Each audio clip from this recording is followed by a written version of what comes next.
Imagine you go on a long trip. You leave your home, your family, everything you know behind. You travel for months, but when you finally come back, the house is empty.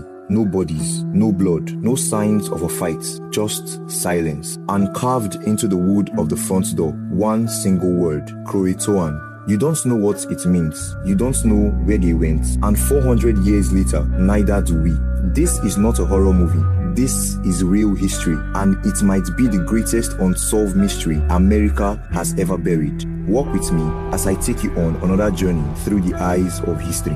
This is 1584. England is watching Spain get incredibly rich. Spain had already claimed massive chunks of South America, Central America, and the Caribbean. Gold, silver, spices, power. England wanted in. So Queen Elizabeth I gave a man named Sir Walter Raleigh permission to go explore and claim land in the New World, what we now call North America, on behalf of England. Raleigh sent 2 ships on a scouting mission. They landed on the coast of what is now North Carolina. The land was beautiful, lush forests, rivers full of fish, rich soil that looked perfect for farming. The explorers even made contact with 2 local Native American tribes, the Croatoan and the Secotan. They went back to England with glowing reports, but there was one problem. England had no idea what they were actually stepping into. In 1585, Raleigh sent a larger expedition, about 100 men, mostly soldiers and scientists. They set up a fort on Roanoke Island, just off the coast. But these were soldiers, not settlers. They didn't know how to farm. They didn't know the land. And instead of building a peaceful relationship with the local tribes, they picked fights. When food ran short,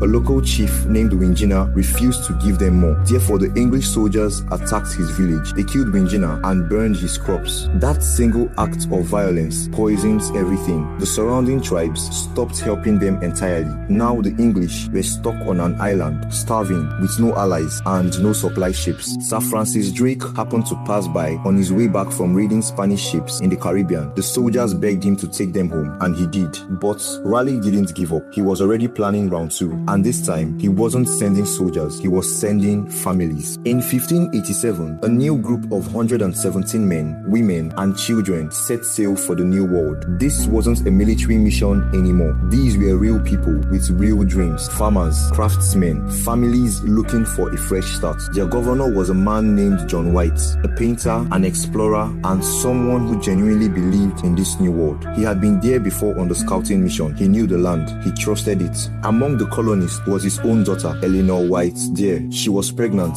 On August 18, 1587, just weeks after arriving, Eleanor gave birth. The baby was named Virginia Dear. She was the first English child ever born in the Americas. It should have been a moment of pure joy, a symbol of new beginnings. But the colony was already in crisis. Food supplies were running dangerously low. The relationship with the surrounding tribes was still broken from the first expedition, and there was almost no contact with the friendlier Croatoan tribe, the one group who might actually help them. The colonists made a decision. Someone had to sail back to England and bring more supplies. Therefore, John White, the governor, the man whose family was on that island, volunteered to go himself. He promised he would return within a few months. He kissed his daughter goodbye. He held his newborn granddaughter in his arms one last time, and he got on the boat.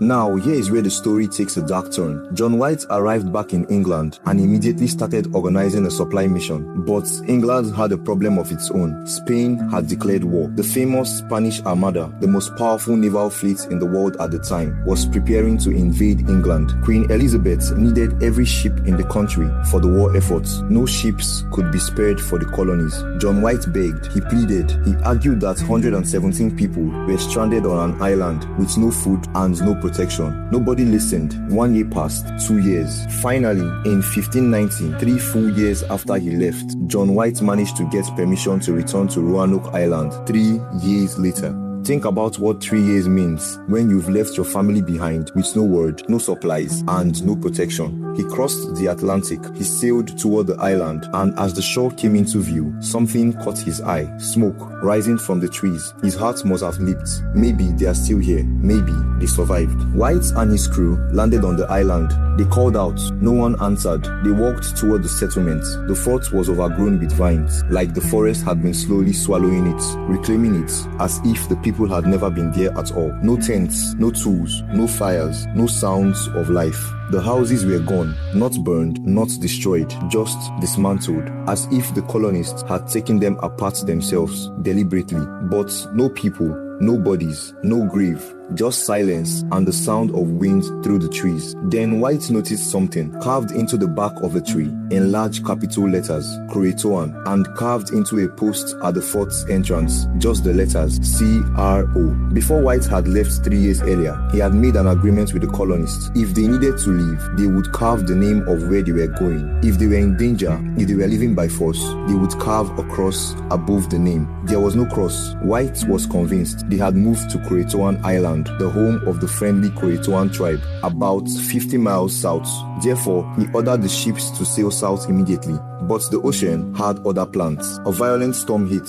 2 anchors broke. The ship was in serious danger of sinking. The captain refused to risk his crew any further and ordered them to turn back to England. John White never returned to Roanoke. He never found the colonists. He never found his daughter. He never found Virginia Dear, his granddaughter, the first English child born in America. He died years later, having spent the rest of his life in grief, not knowing what happened to the people he left behind. So, what actually happened to the lost colony of Roanoke? Over 4 centuries, historians, archaeologists, and researchers have proposed several theories, and none of them are comforting. Some concluded that they joined the Croatoan tribe. This is the most hopeful explanation, and some evidence actually supports it. The Croatoan people were friendly. They had helped the English before. Decades later, when English explorers made contact with the Hatteras tribe, descendants of the Croatoan, some members reportedly had grey eyes. Some spoke of having English ancestors. Some knew things about metal tools and European customs that they couldn't have known without contact.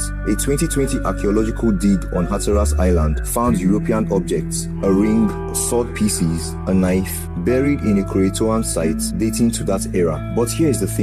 If they peacefully integrated into the Croatoan tribe, why did no one ever come forward? Why did no colonists, no English speaker ever make contact with any of the many later English expeditions? Others think they might have been killed by a hostile tribe, but there were no bodies, no signs of mass violence, no graves. Or maybe they tried to sail back to England themselves. Since they had one small vessel left, some historians believe they attempted to cross the Atlantic on their own and were lost at sea.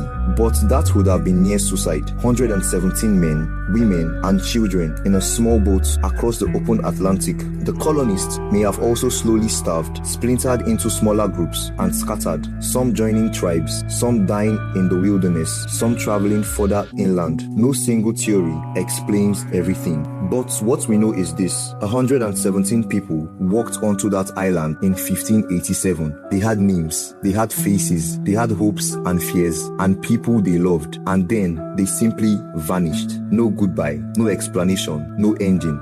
Just a single word carved into wood, weathered by 400 years of rain and wind. Croatoan. Maybe it was a destination. Maybe it was a cry for help that no one had ever heard. Maybe it was the last thing a mother carved before taking her children and disappearing into the dark of the forest. We'll probably never know. And that's what makes this mystery so deeply unsettling. Thank you guys for watching. Do well to like, comment, share, subscribe, and walk with me again through the eyes of history.